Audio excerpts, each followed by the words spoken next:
Awesome. Good morning, everyone. Happy Friday. Welcome to the Learning Kitchen. We'll have workshops here all weekend, so use this as home base if you need to. I want to introduce our first presenter of Friday. This is Rich. He has a great, exciting, very useful class for us this morning. Nut Milks, Nectar of the Gods? Nectar of the Gods. Nectar of the Gods. That's right. It really is. So this is a super exciting skill that I think a lot of people should know about. So please, let's welcome Rich to the stage. Thanks, guys. I just want to take an opportunity to thank the Do Lab and also Christina Arsote, she's not here, but for hosting this event. And I want to talk a little bit briefly about why I call it Nectar of the Gods. So I have a quick question for you, and I want a show of hands on this. Actually, I'm going to get down for a second. I'll come back up here in a moment. But who knows where we live? Can someone tell me? Does anyone know where we live? Raise your hand if you do. Anyone? Anyone? Where do you think we live? Planet Earth. Okay, good answer. Who else has an answer for me? Anyone else? Where do you think we live? Nature? That's good. I like to think that we live on the Garden of Eden. So the story goes that we got kicked out of the Garden of Eden for eating this forbidden fruit, right? I believe that we live in the Garden of Eden, and as soon as we start treating the planet and nature and all the animals and everything like the Garden of Eden, like really respect it and love it, and ourselves too, then we'll return to that space. So heaven is actually, in my beliefs, here on earth. And the sooner we start treating ourselves, this is self-love, right? We start loving ourselves, we start loving the planet, we start loving all the animals, and we can get back to that place. So I want to do a little thing with you guys that's kind of interactive. Are you guys up for some interactivity? Yeah. Okay. So when I say whose world is it, I want you guys to say my world. Our world. Okay, so whose world is it? Our world. Okay, one more time. Whose world is it? Our world. All right. I'm going to use that throughout this talk, so I want you guys to be paying attention so you know when that comes up. And now the second part of this, and because everything starts with the self and the vessel. So our vessel is, if we look at it as a temple, it's the temple of God, right? We all have a little piece of God inside of us, and God is everywhere. Now, if we want to treat the planet like it's, heaven on earth, we have to start with treating ourselves that way. So when I ask you, might say whose body, whose vessel, whose temple, you say my temple, my body, or my vessel, depending on which one I said, okay? Does that make sense? So whose vessel is it? My vessel. Whose vessel is it? My vessel. Whose temple is it? My temple. All right, we're gonna start treating ourselves that way and the planet that way? Yes. Okay, so tonight at 5 at the Beacon, there's a talk by these guys that started this group called Kiss the Ground. Rylan and Finian are going to be speaking. And they have this whole regenerative agricultural movement. And what that represents to me is a step towards returning towards the garden. Because we have a problem with CO2 in the atmosphere, right? We have way too much of it because we've been burning all this fuel that came out of the ground. And we're screwing up our environment. What their theory is that if we start using a lot of regenerative agriculture, we have these things called plants. And guess what they do? They sequester carbon and put it back in the ground. We need a carbon pump, and they're all around us. So if we start using regenerative agriculture, composting, working with the animals, working with, the most important part is the soil. There's thousands and thousands of microbes, fungus inside the soil that help the plants produce A, more nutritious food, and B, sequester carbon. Carbon does really well in the ground, not so good in the environment. So I highly recommend that talk, 5 p.m., Kiss the Ground at the Beacon. Now, I have this sprouted nut company, which I started about a year ago. And I've been working as a firefighter for 20 years, and I really wanted an energy-packed snack. I had an action-packed job. And what I realized was that when I go out into the woods, go hiking, or on a brush fire, I needed a really, dense food. And so I would eat a lot of trail mixes and nuts and such, and I started having all these digestive issues, bloating and whatever. And so what I realized was that sprouting was a way to eat nuts. I did some research and make them more nutritious for you. And basically what it does, if you guys don't know, is sprouting activates the nuts or seeds so they become more digestible. So there's all kinds of things in there like phytic acid, lectins, which inhibit digestion. And that's just by design, because the plants, they want to spread their progeny, their children, right? So that's their nuts and seeds. And how do they do that? An animal eats them and then drops them, and then boom, a plant grows out of it. So we have to just kind of hack nature a little bit. And what I like to do is look to nature for providing guidance. So I look at squirrels, and every fall they take the acorns from the tree, they bury them, and then in the spring they sprout and they come back and eat them because now they're more digestible. So, you know, even the animals are doing it. They do it in a little bit different way than us. So anyway, I have this sprouted nut company. I started making these sprouted nuts. The problem is after you soak nuts, they're super mushy, and the texture is just like, eh. So my first aha moment was I had these nuts that I had I just lipped it out. I had these nuts which I just soaked.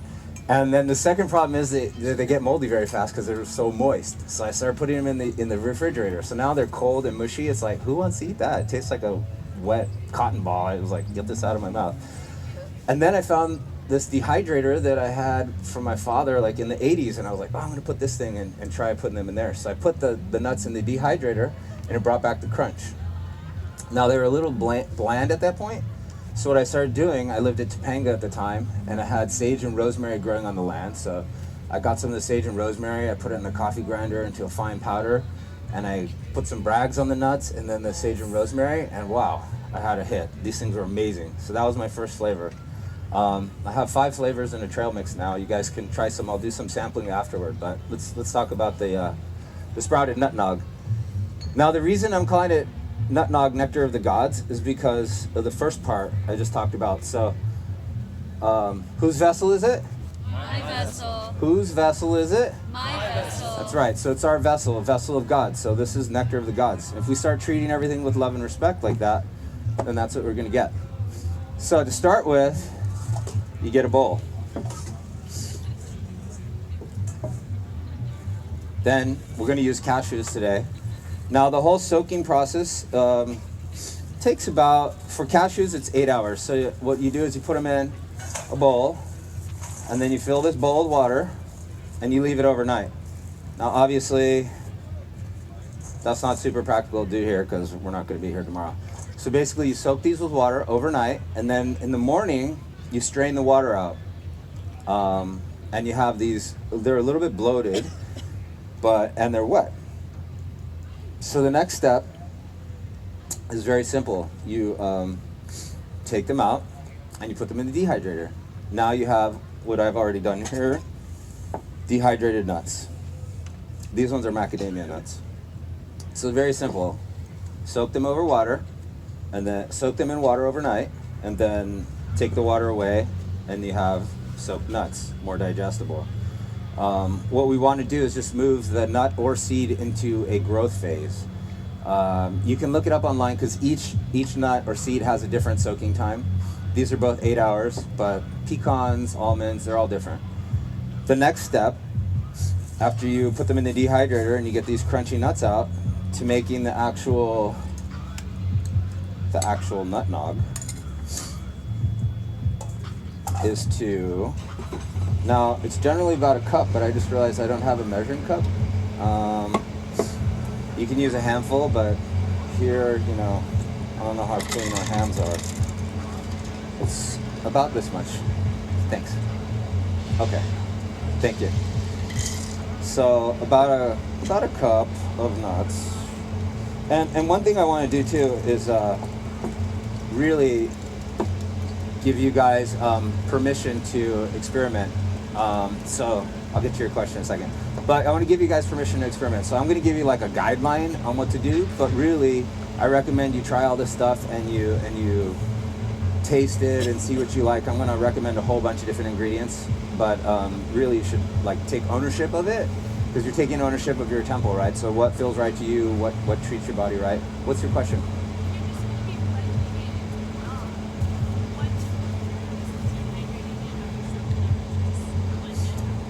You could.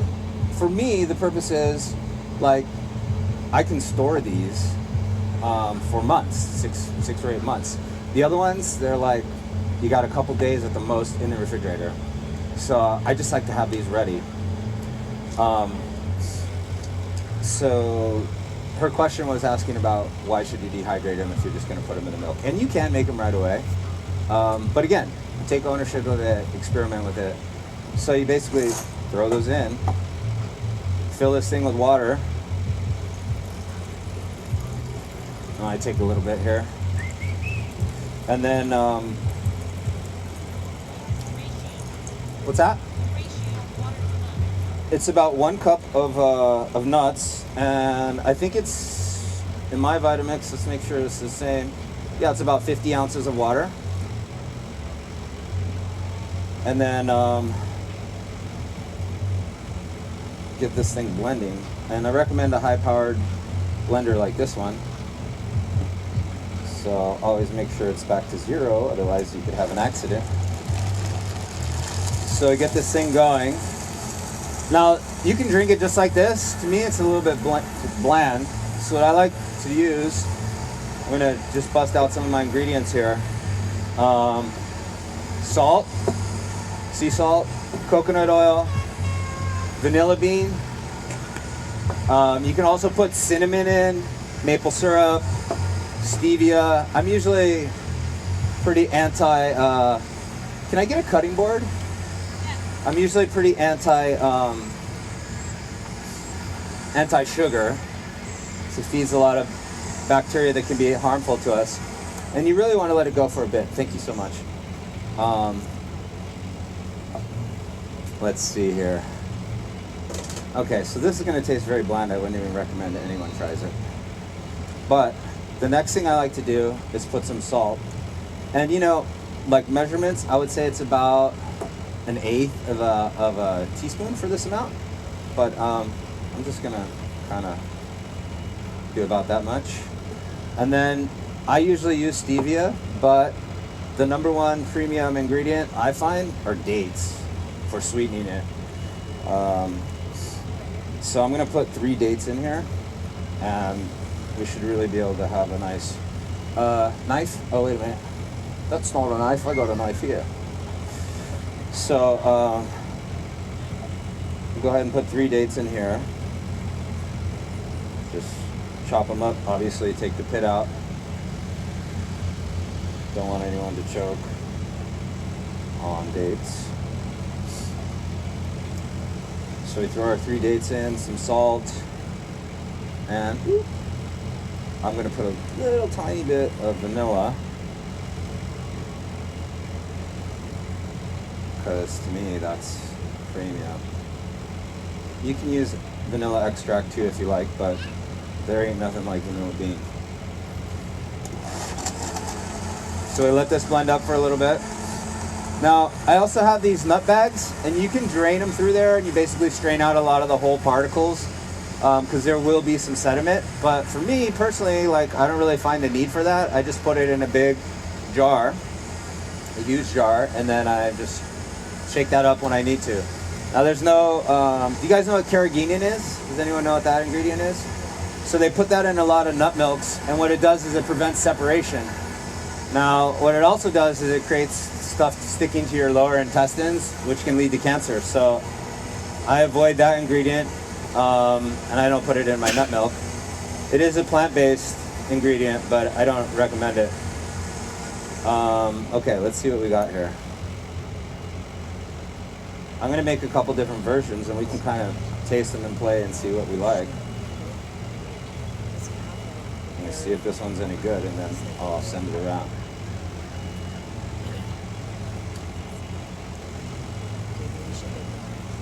Okay. Do I have a lovely assistant that wants to hand out some of these?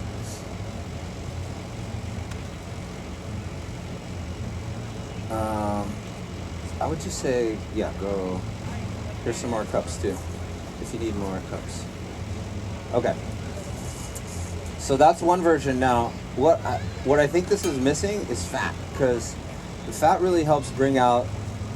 This one's decent, but we're gonna make a better one. And I'm just gonna play with a few different recipes so you can kind of see what it's like to do that yourself. So we'll do another cashew one, that way we're comparing cashews to cashews. But again, it's all about experimentation and playing. There's Christina. Thank you, Christina. She puts this whole thing together. Let's give her a nice warm hand. And she's speaking later today too. 4 o'clock. Yeah. She's also an Ayurvedic chef. Okay, so do we get the nut milk going around?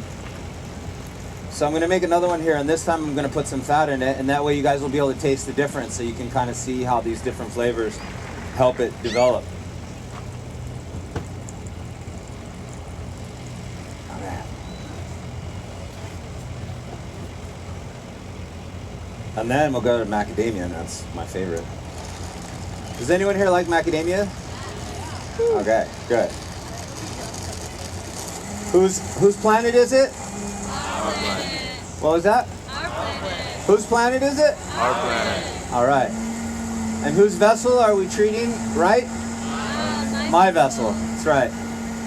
Your vessel. Okay, so we're going to use all the same ingredients, so this time I'm going to add the secret ingredient. Can I get a spoon too? Thank you. I guess that's the joy of going first. You set up as you go. I'm also going to put a little bit more salt because I think that salt really helps bring out the other flavors.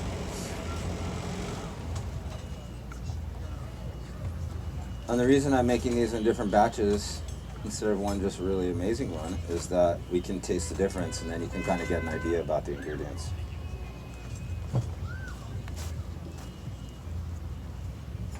Let's see here. And we'll try one with maple syrup. I like that with the macadamia nuts in particular. So you got to get yourself some coconut oil because it's filled with the right fats that help you live your life, and it's basically impenetrable, unfortunately. Okay, got it. Thank you. Thanks, John.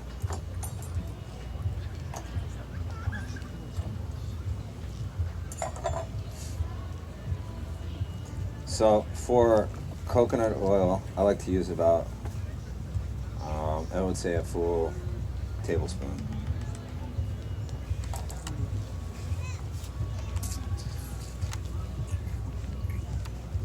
And then, what did I forget? Almost forget.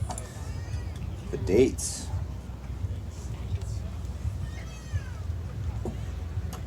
So again, 3 dates is about the right amount. Who had some of that first one? What'd you guys think? It's pretty good? The fat, yeah, the fat will make it richer, and that's what we'll see with this one. And so, like, that's the thing about giving you guys permission is, like, go out there and play with it. Like, who here likes to cook? Okay, and when you cook, do you only follow the recipe, like, to the T? There's people like that, that's all they do. And that's cool, I get that, but, like, you can experiment and play and have so much fun with food. And really, it's like an essential thing for us as humans. Yeah, thanks. I was trying to figure out how I was going to use that one. Okay, so let's turn it up. So let's see, we added all the same ingredients in this one, except for we added some fat to this. So we'll get this second one going around here in a moment. Throw it into high gear.